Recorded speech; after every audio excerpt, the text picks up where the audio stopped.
How to commute to Calatagan Beach from Manila. Dahil may kasama kaming mga chikiting, nag-book kami ng Grab papuntang van terminal na bound to Calatagan, Batangas. Dito yan matatagpuan sa likod ng Kabayan Hotel beside MRT Top Station. A day before, kinontak na namin ang kanilang dispatcher at nagpa-reserve ng isang van na aalis ng 7 a.m. Since madami din naman kami, para no more waiting time at di na rin kami magkahiwa-hiwalay ng sasakyan. Maingat at mabait yung driver, kaya feel safe kami sa biyahe. May pa-stopover pa nga sa Tagaytay para makapag-CR at makapag-stretching. Sa Calatagan Market nga ang usual drop-off ng van, pero pwede daw kaming magpahatid sa mismong resort.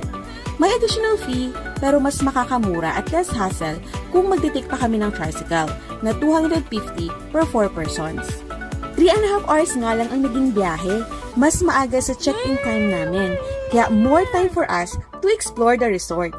Si Kuya Driver na din pala ang nagsundo sa amin pabalik ulit sa Manila.